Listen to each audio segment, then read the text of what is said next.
Study IQ IAS, अब तैयारी हुई अफोर्डेबल।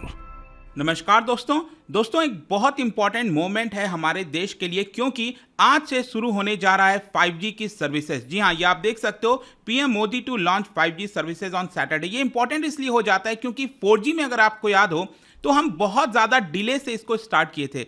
ऑल्दो 5G में भी आप कह सकते हैं कि थोड़ा डिले हुआ है, लेकिन फाइनली ये आ चुका है। लेकिन आपके मन में कई क्वेश्चंस होंगे कि यहाँ पर ये सर्विसेज किस तरीके से मदद करेगा, टैरिफ क्या होगा, क्या जो 4G का सिम है वो 5G के फ़ोन में चल पाएगा, नहीं चल पाएगा, वो सारी चीज़ें मैं आपको इस वीडियो के अंदर बताने वाला हूँ। काफ़ी कुछ जानने को है, चलिए आगे बढ़ते हैं। लेकिन ध्यान रखिएगा दोस्तों, ये जो बैच स्टार्ट हुआ है यूपीएससी का, इसको आप अवेल कर सकते हैं हमारे वेबसाइट और ऐप पर, और इसको ज्वाइन करने की आखिरी डेट है वो है आपका 6 अक्टूबर। 6 अक्टूबर तक आप इस बैच के अंदर एनरोल कर सकते हैं at a very affordable rate, just 19,000 में। यहां पर कोड इस्तेमाल करना है आपको अंकित लाइव, क्योंकि इसके अंदर आपको लाइव क्लासेस 900+ आवर्स की दी जाएंगी, नोट्स दिए जाएंगे, आंसर राइटिंग प्रैक्टिस आपके मेंस एग्जाम के लिए, इसके अलावा प्रीलिम्स के लिए कई फीचर्स हैं, और साथ ही साथ मेंटरशिप भी दिया जाएगा। कोई प्रॉब्लम है, दिक्कत है, आप अपने मेंटर से कभी भी पूछ सकते हैं। इसके अलावा अगर आपको एमसीक्यूज अटेम्प्ट करना है तो मेरे इंस्टा पेज पर जाइए, वहां पर स्टोरीज में जितने भी एमसीक्यूज हैं उसको आप अटेम्प्ट कर पाएंगे।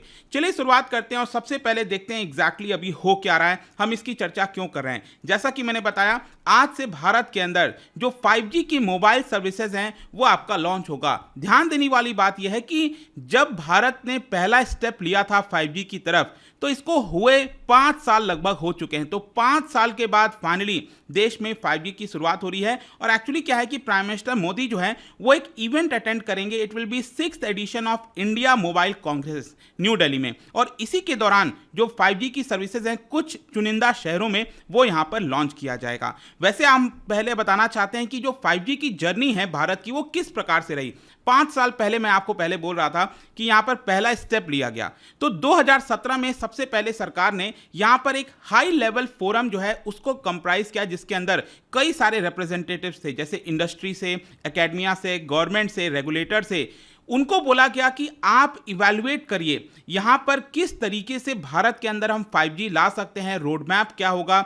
इसको लेकर ये जो पूरा हाई लेवल फोरम है वो बनाया गया सरकार के द्वारा। इसका मेन एजेंडा यही था कि भारत का जो रोड मैप होना चाहिए 5G सर्विसेज का, वो इंटरनेशनल लेवल जो ग्लोबल स्टैंडर्ड्स हैं उससे मैच होना चाहिए। क्योंकि 4G वाले टाइम में क्या हुआ था कि वो होमोजीनियस नहीं था, मतलब कि भारत में कुछ और प्रकार से चीज़ें चल रही थी, विश्व के अंदर कुछ और तरीके से, तो इसकी वजह से थोड़ा सा प्रॉब्लम आया था। लेकिन यहाँ पर हमारा अलाइनमेंट हो, भारत में जो सर्विसेज हैं कुछ ग्लोबल स्टैंडर्ड का होना चाहिए। और इसीलिए ये जो फोरम है जिसको हेड किया जा रहा था स्टैनफोर्ड यूनिवर्सिटी के प्रोफेसर AJ पॉलराज के द्वारा, उन्होंने फाइनली 2018 में इसका जो रिपोर्ट है वो सबमिट किया, और यहां पर कई सारे सजेशंस दिए थे स्पेक्ट्रम पॉलिसी को लेकर, रेगुलेटरी पॉलिसी को लेकर, एप्लीकेशन को लेकर, किस तरह से चीजें होनी चाहिए। और साथ ही साथ यहां पर रिसर्च और डेवलपमेंट तो चल ही रहा था 5G को लेकर, और सरकार जो एलोकेशन है स्पेक्ट्रम का वो थोड़ा बहुत देना स्टार्ट कर दी थी मोबाइल कंपनीज को, क्योंकि जब आप स्पेक्ट्रम दोगे तभी तो यहां पर टेस्टिंग हो पाएगी कि 5G किस तरह से चल रहा है, नहीं चल रहा है।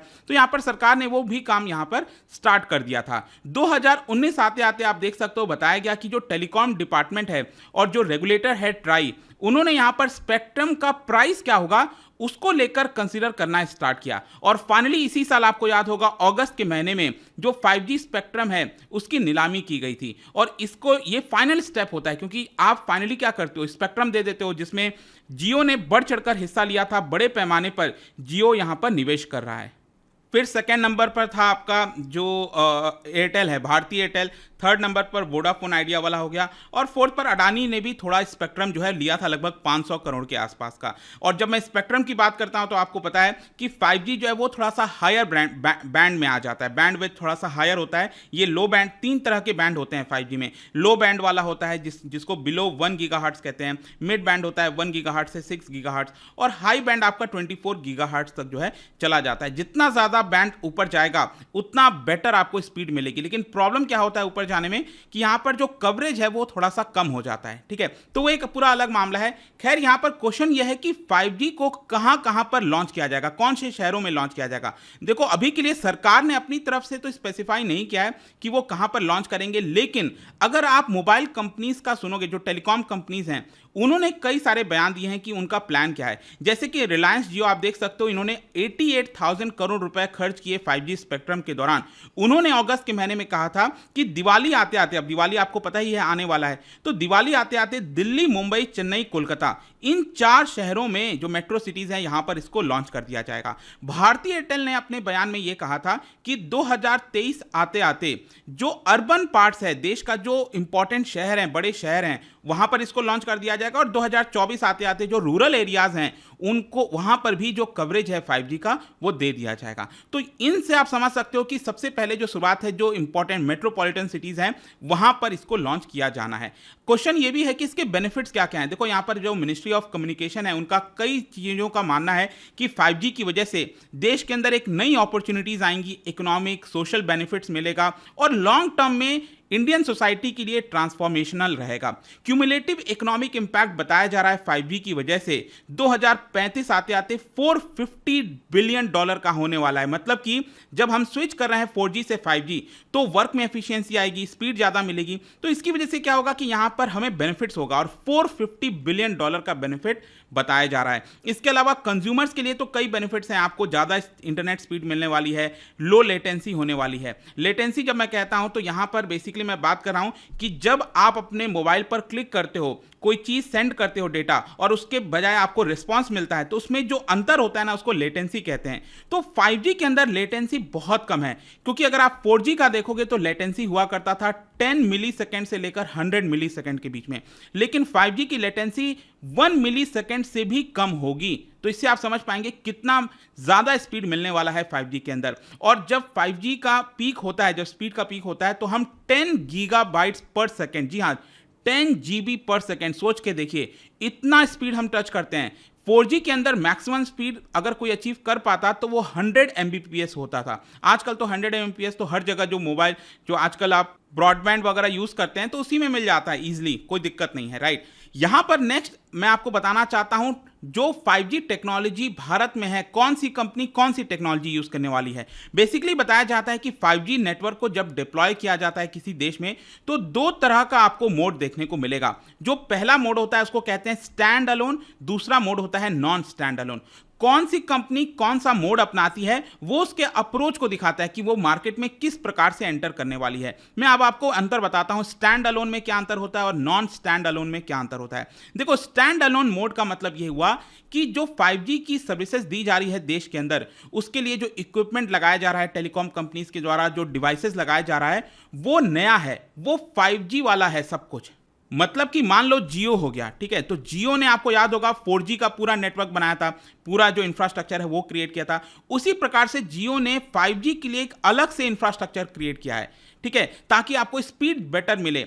यहां पर क्या होता है कि स्टैंड अलोन में एक अलग सा ही बेटर इंफ्रास्ट्रक्चर, नया इंफ्रास्ट्रक्चर क्रिएट करना होता है। लेकिन नॉन स्टैंड अलोन में क्या होता है कि 4G वाला जो इंफ्रास्ट्रक्चर है ना, उसी की मदद से आपको 5G की सर्विसेज दी जाती हैं। अब आप खुद सोच के देखिए, 4G वाले इंफ्रास्ट्रक्चर से अगर आपको 5G की सर्विसेज मिलेगी तो स्पीड क्या होगा, स्पीड अच्छा मिलेगा, ऑब्वियस सी बात है 5G स्पीड है। लेकिन जो स्टैंड अलोन वाले में स्पीड आपको मिलती है वो आपको नॉन स्टैंड अलोन वाले में नहीं मिल सकती, क्योंकि non stand alone existing infrastructure पर बिल्ड होता है। और ऑब्वियस सी बात है इसमें एक और फायदा होता है नॉन स्टैंड अलोन में, वो ये है कि यहां पर जो आपका कॉस्टिंग है वो काफी कम हो जाता है। तो अगर आप भारत में देखोगे तो जियो जो है वो स्टैंड अलोन 5G नेटवर्क पर काम करेगा, मतलब कि वो अलग से ही अपना एक इंफ्रास्ट्रक्चर बना रहा है। और जियो का कहना है कि हम 2 लाख करोड़ रुपए खर्च करने वाले हैं। और जो भारतीय एयरटेल है वो आपका नॉन स्टैंड अलोन में जा रहा है, मतलब कि जो एग्जिस्टिंग इंफ्रास्ट्रक्चर है 4G का, वहां से आपको जो 5G की सर्विसेज हैं वो दी जाएंगी। जनरली ये बोला जाता है कि विश्व के अंदर जहां पर भी 5G की सर्विसेज लाई गई वो पहले नॉन स्टैंड अलोन के माध्यम से लाई गई थी। जो ऑलरेडी इंफ्रास्ट्रक्चर था 4G का, उससे 5G दिया जा रहा था। फिर धीरे धीरे जो कंपनी है वो शिफ्ट कर जाती है। तो भारतीय एयरटेल भी ऑल्दो अभी के लिए नॉन स्टैंड अलोन वाले टेक्नोलॉजी पर काम करेगी, लेकिन आगे चलकर वो स्टैंड अलोन पर आ जाएगी। तो आई होप कि आप दोनों में अंतर समझ गए होंगे। बिगेस्ट डिफरेंट होता है इन आर्किटेक्चर्स का, कॉम्पेटिबिलिटी का। जो बिगेस्ट डिफरेंस दोनों में अगर हम देखें तो वो कॉम्पेटिबिलिटी का होता है एग्जिस्टिंग डिवाइस सिस्टम का। ज्यादातर स्मार्टफोन्स आज के डेट में अगर आप देखोगे ना तो वो non stand alone 5G network पर काम कर सकते हैं। अगर आपका फोन मान लो 5G वाला है ठीक है। तो वहां पर आपको एक सॉफ्टवेयर अपडेट दिया जाएगा और उसके बाद यहां पर आपके में 5G की जो सर्विसेज हैं वो स्टार्ट हो सकेंगी। खैर जो भी है, क्वेश्चन यहां पर आपके मन में ये भी आना चाहिए कि टैरिफ क्या होने वाला है, क्योंकि बहुत लोगों को डर है कि मान लो 5G का सर्विसेज आ तो गया लेकिन कॉस्ट इतना ज़्यादा हाई होगा कि शायद बहुत कम लोग उसको अफोर्ड कर पाएंगे। मैं आपको बता दूं ऐसा नहीं है। यहां पर अगर आप अश्विनी वैष्णव का जो बयान है, जो हमारे minister for electronics and information technology हैं, उनका यह कहना था कि जो प्राइस 4G के लिए आप देते हो लगभग वही प्राइस आपको 5G के लिए भी देना पड़ेगा। एक बार 5G अवेलेबल हो जाएगा देश के अंदर तो वैसा है जैसे 4G का प्लान होता है वैसे 5G का भी प्लान लाया जाएगा। भारतीय एयरटेल ने भी यही कहा था कि जो टैरिफ हाइक है, जो नॉर्मली आप देखते होगे ना, नॉर्मल जो टैरिफ हाइक किया जाता है 4G के प्लान्स में, लगभग वैसा ही हाइक 5G में होगा और इसी की वजह से कोई बहुत ज्यादा मतलब डबल ट्रिपल आपको दाम नहीं देना है। लगभग जो 4G में आप देते हो वैसा ही यहां पर भी होगा। फाइनली यहां पर एक और क्वेश्चन कई लोग पूछ रहे हैं कि क्या 4G का सिम 5G वाले फोन में चल जाएगा, मतलब क्या 4G वाला जो सिम आपको दिया गया था, क्या अगर आप उसको 5G वाले फोन में लगाओगे, क्योंकि अगर आपको 5G यूज करना है तो फोन तो आपके पास डेफिनेटली होना ही चाहिए, ठीक है। अगर आपके पास 5G का फोन नहीं है तब तो आप यूज ही नहीं कर सकते। लेकिन क्वेश्चन यह है कि जो 4G वाला सिम है आपके पास, अगर आप उसको 5G वाले फोन में डाल दो तो क्या वो वर्क करेगा? मैं आपको बता दूं कि ये वर्क करेगा, क्योंकि 4G वाले के समय ऐसा नहीं हुआ था। जिन लोगों के पास 3G का सिम हुआ करता था, अगर वो 4G वाले फोन में लगाते थे उस समय, बहुत समय पहले, तो वो वर्क नहीं करता था। उनको 4G का स्पेसिफिक सिम चाहिए होता था। और बताया जाता है कि देश के अंदर लगभग 10% स्मार्टफोन आज के डेट में 5G केपेबल हो गए हैं।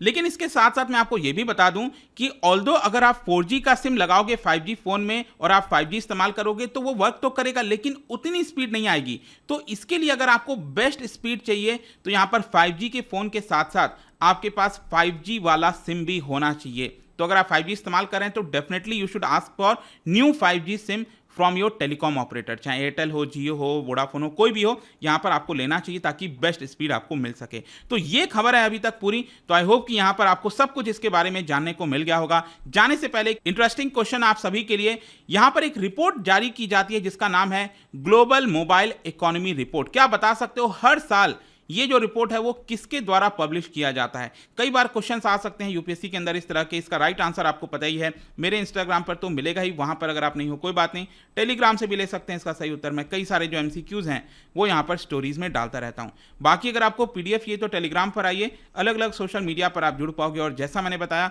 यूपीएससी की तैयारी अब बहुत अफोर्डेबल है दोस्तों, सिर्फ 19,000 में ये कोर्स को आप ज्वाइन कर सकते हैं। अभी तो जस्ट फर्स्ट क्लास हुई है, अभी भी आपके पास मौका है, 6 अक्टूबर तक इसके अंदर आप ज्वाइन कर पाओगे। आई होप कि वीडियो आपको पसंद आया होगा। मिलता हूं आपसे next time. Till then thank you very much, see you soon. Study IQ IAS, अब तैयारी हुई अफोर्डेबल।